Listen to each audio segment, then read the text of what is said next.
एक लड़का जो कि काम की तलाश में इधर उधर भटक रहा था। नौकरी ना मिलने की वजह से कुछ छोटा मोटा काम करके वो अपना खर्चा चलाता था। इसे खुशकिस्मत कहो या बदनसीबी, उस लड़के को काम तो मिल जाता है, लेकिन काम पर जाने के एक दिन बाद ही यानी कि अगले दिन ही वो हॉस्पिटल में पड़ा मिलता है। दरअसल उस रात उस लड़के के साथ इतनी खौफनाक और अविश्वसनीय घटना घट गई जिस पर यकीन करना इंसानों के लिए बहुत ही मुश्किल है। लेकिन कहते हैं ना, जिस पर बीतती है वही उस दर्द को अच्छे से समझता है। चलिए मैं आपको विस्तार से इस पूरी खौफनाक घटना को बता रहा हूँ।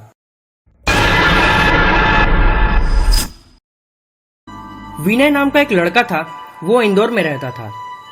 उसके माँ पिताजी गांव के एक मामूली किसान थे। उन्होंने कड़ी मेहनत करके अपने बेटे को पढ़ाया। इसके बाद भी विनय को अच्छी नौकरी की तलाश में इधर उधर भटकना पड़ता था। नौकरी ना मिलने के कारण उसे घर में निकम्मा, कामचोर बहुत कुछ ही बोलते थे। एक दिन उसने नौकरी करने का इरादा छोड़ कोई नॉर्मल काम करने के बारे में सोचा और ऐसा ही कोई काम खोजने लगा। 1 महीने तक काम खोजने के बाद बहुत मुश्किल से उसे एक रस्सी बनाने वाली फैक्ट्री में सुपरवाइजर की नौकरी मिल गई, जहां उसे 16,000 रुपए महीने के मिलते। वो बहुत ही ज्यादा खुश हुआ, लेकिन उसकी खुशी ज्यादा दिन तो क्या, ज्यादा देर भी नहीं रही। उसके काम का शिफ्ट रात को शुरू हुआ, लेकिन उसके लिए वो रात ऐसी थी कि मानो जैसे वो मर के वापस आ गया हो। काम के पहले दिन वो दिन में आराम करके शाम को खाना खा के अपने साइकिल से फैक्ट्री चला गया। विनय फैक्ट्री पर आता है। कुछ देर तक उसके मैनेजर उसको उसका काम समझाते हैं। उसके बाद वह काम करने लगता है। लेकिन उस रात करीब 11 बजे अचानक से फैक्ट्री की पावर लाइन में शॉर्ट सर्किट होने की वजह से लाइन चली गई थी। काफी देर इंतजार करने के बाद लाइन जब नहीं आई, तब फैक्ट्री के मैनेजर ने सभी कर्मचारियों को घर जाने के लिए बोल दिया और छुट्टी मिलने के बाद सभी कर्मचारी घर चले गए। लेकिन विनय की समस्या ये थी कि वह साइकिल से आता था और उसका घर फैक्ट्री से 5 किलोमीटर दूर था और वो इतनी रात में घर साइकिल से नहीं जाना चाहता था। तो विनय अपनी ये समस्या मैनेजर को बताई, तो उसके मैनेजर ने कहा, ठीक है, तुम एक काम करो, तुम फैक्ट्री के गेट पर ताला लगाकर यहीं गेट पर ही सो जाओ या अंदर में सो जाओ। तो विनय बोलता है, ठीक है सर। लेकिन विनय को एक जरा एहसास नहीं था कि यही छोटी सी गलती उसके लिए डरावनी जानलेवा भूतिया रात में तब्दील हो जाएगी। मैनेजर के जाने के बाद विनय फैक्ट्री के गेट में ताला लगाया और अंदर गया और जाकर अंदर में एक गद्दा रखा हुआ था, उसी पर वो लेट गया। लाइट जाने के बाद फैक्ट्री के पावर बैकअप से सिर्फ कुछ लाइटें और 1-2 फैन चल रहे थे। उसे नींद तो आ नहीं रही थी, लेकिन फिर भी मोबाइल में गाना लगाकर सोने की कोशिश करने लगा। विनय को आंख लगे अभी सिर्फ 5 मिनट ही हो रहे थे कि अचानक से मशीन चलने की आवाज आती है। उसकी आंख खुली, वो उठकर बैठ गया और देखता है उसके सामने जो मशीन रखी हुई थी वो बिना लाइन के ही चल रही थी। मशीन चलते देख उसका हालत खराब होने लगा। विनय डर से कांपने लगा। उसने सोचा शायद छुट्टी मिलने की खुशी में कर्मचारियों ने मशीन को बंद करना भूल गए होंगे। तो वह उठकर मशीन की स्विच को बंद करने के लिए गया तो देखा कि मशीन की स्विच तो बंद है और लाइन तो था नहीं, लेकिन वो मशीन चल रही थी।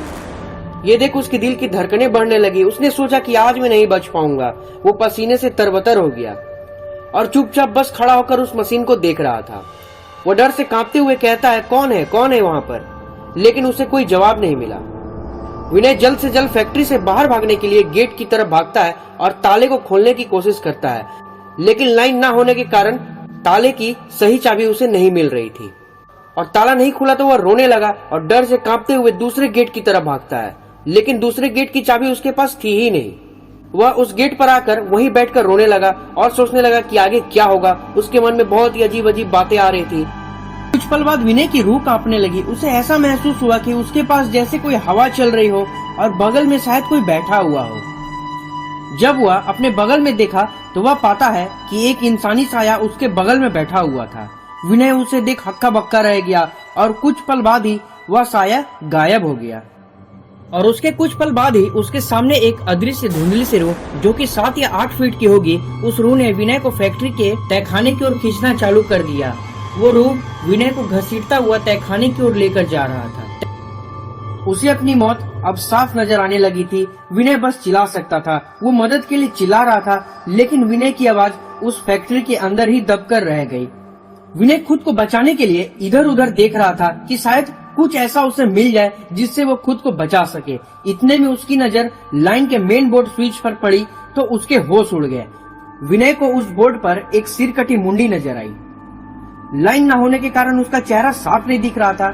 जब विनय उसे ध्यान से देखा, उस कटी हुई मुंडी की आंखें नहीं थी और उसके आसपास अजीब सा धुआं सा उठ रहा था। विनय अपनी मौत को एकदम करीब से देख चुका था। कुछ पल बाद फैक्ट्री की बैकअप लाइन भी बंद हो गई। अंधेरे में वो पागलों की तरह चिल्ला रहा था। विनय को अंधेरे में उस भूत ने खींचना बंद कर दिया, जिससे वह अंधेरे में जहाँ था वो वहीं खड़ा हो गया। कुछ पल बाद उसके हाथ पैर ठंडे पड़ने लगे और सांसें फूलने लगी। वो वहीं घुटनों पर बैठ गया। जैसे वो घुटनों पर बैठता है, तभी उस भूत ने उसे फिर से घसीटना चालू कर दिया।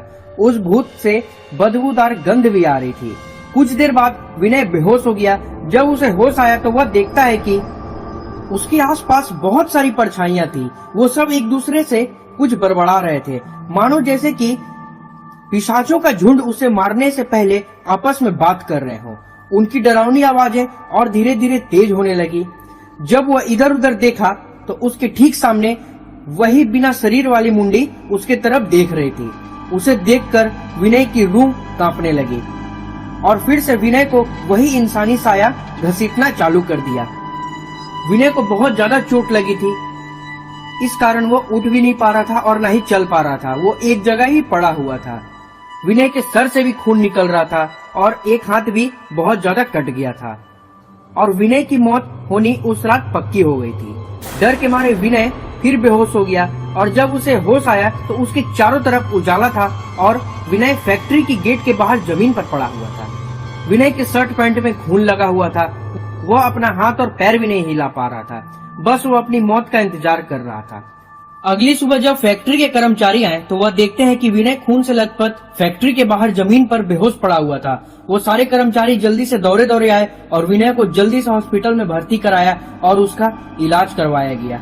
उसके माँ बाप बहुत ही रो रहे थे। डॉक्टर के चेकअप के बाद विनय को 2 दिन के रेस्ट के बाद हॉस्पिटल से छुट्टी मिल गई और उस दिन के बाद से विनय उस डरावने मंजर को आज तक नहीं भूल पाया। फैक्ट्री के अंदर उस कटे हुए सिर के बारे में सोचकर आज भी उसकी रूह कांप जाती है। तो दोस्तों, कैसा लगा इस सच्ची खौफनाक घटना को सुनकर आप हमें कमेंट करके जरूर बताइएगा। मिलते हैं मिस्ट्री टाउन के एक और नई वीडियो के साथ। तब तक के लिए जय हिंद, वंदे मातरम।